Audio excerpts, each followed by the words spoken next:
Shalom dan salam sehat untuk kita semua. Kita berjumpa kembali melalui Renungan Harian Toraya, edisi Kamis 30 September 2021. Bersama-sama kita akan membaca dan merenungkan firman Tuhan dari Galatia pasal 3 ayat 15 sampai 29. Sebelum kita membaca dan merenungkannya, mari kita berdoa. Seperti rusa yang merindukan sungai yang berair, demikianlah juga jiwa kami merindukan firman-Mu. Kami nyatakan saat ini Tuhan, kami mempersiapkan diri kami untuk mau membaca, mendengar, dan merenungkan firman-Mu. Roh Kudus memberi hikmat dan pengertian kepada kami untuk memahami kebenaran firman-Mu. Perlengkapi hamba-Mu Tuhan di dalam memperkatakan firman-Mu. Dalam nama Tuhan Yesus kami berdoa. Amin.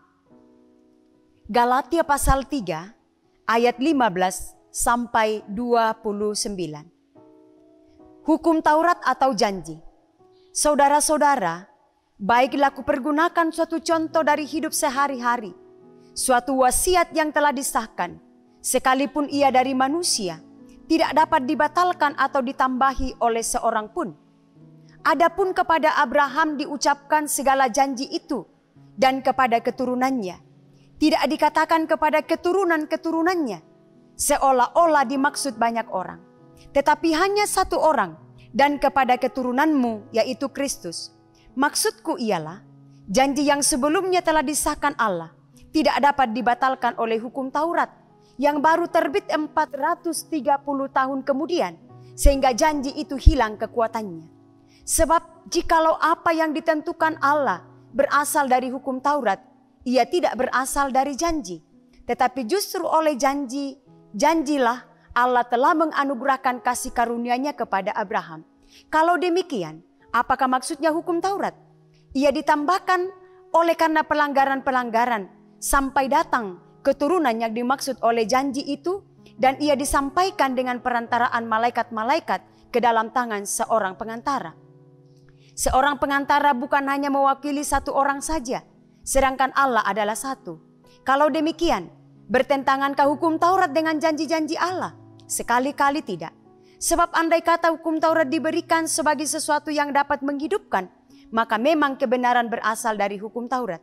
Tetapi kitab suci telah mengurung segala sesuatu di bawah kekuasaan dosa, supaya oleh karena iman dalam Yesus Kristus, janji itu diberikan kepada mereka yang percaya.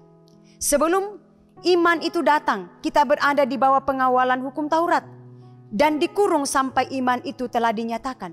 Jadi hukum Taurat adalah penuntun bagi kita sampai Kristus datang, supaya kita dibenarkan karena iman. Sekarang iman itu telah datang, karena itu kita tidak berada di bawah pengawasan penuntun. Sebab kamu semua adalah anak-anak Allah karena iman di dalam Yesus Kristus. Karena kamu semua yang dibaptis dalam Kristus telah mengenakan Kristus. Dalam hal ini tidak ada orang Yahudi atau orang Yunani, tidak ada hamba atau orang merdeka, tidak ada laki-laki atau perempuan, karena kamu semua adalah satu di dalam Kristus Yesus.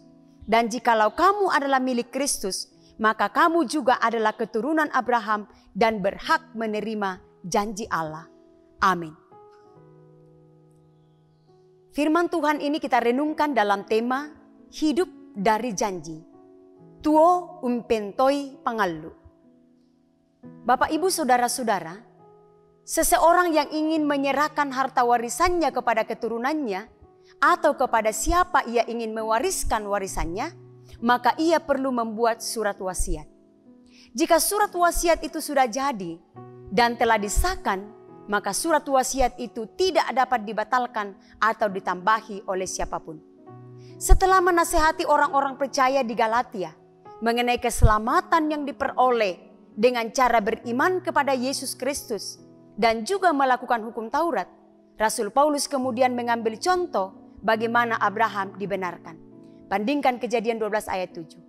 Ketika Allah menampakkan diri kepada Abraham, ia berjanji tentang keturunannya, dan saat itu jugalah Abraham percaya kepada Allah, maka Allah memperhitungkan hal itu kepadanya sebagai kebenaran yang berarti bahwa iman Abraham melekat pada firman dan janji Allah.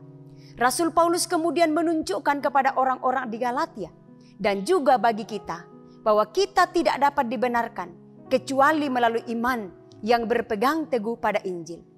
Rasul Paulus juga menunjukkan apresiasinya terhadap hukum Taurat yang walaupun tidak menyelamatkan, tetapi telah berfungsi sebagai penuntun bagi kita sebelum kedatangan Yesus Kristus, bahwa dengan hadirnya Yesus Kristus sebagai yang dijanjikan, maka fungsi hukum Taurat sebagai penuntun tidak efektif lagi. Di dalam Yesus Kristus kita punya identitas yang baru, yaitu disebut sebagai anak-anak Allah, yang membuat kita juga menikmati janji Allah yang kekal, yaitu keselamatan di dalam Yesus Kristus, sehingga kita juga percaya bahwa keselamatan itu bukan lagi karena kita melakukan hukum Taurat, tetapi karena kita beriman di dalam Yesus Kristus. Terpujilah Kristus. Amin. Kita berdoa. Kami bersyukur karena kami telah memperoleh keselamatan di dalam dan melalui Yesus Kristus. Tolonglah kami ya Allah Roh Kudus, supaya kami boleh memaknainya itu dalam kehidupan kami setiap saat. Dengan hidup taat, benar di hadapan-Mu. Sehingga keterpanggilan kami sebagai orang-orang percaya, orang-orang yang telah diselamatkan, sungguh-sungguh nyata dalam kehidupan kami sebagai sebuah kesaksian. Dimanapun Tuhan hadirkan kami, dan dimanapun dan dalam bentuk apapun, kami tetap percaya bahwa kami telah menerima anugerah keselamatan di dalam dan melalui Yesus Kristus, yang tidak hanya melalui pengakuan mulut saja, tetapi tolonglah kami ya Allah Roh Kudus untuk memaknainya dalam kata dan perbuatan. Dalam segala keterbatasan kami memahami firman-Mu, dalam segala keterbatasan kami melakukan firman-Mu.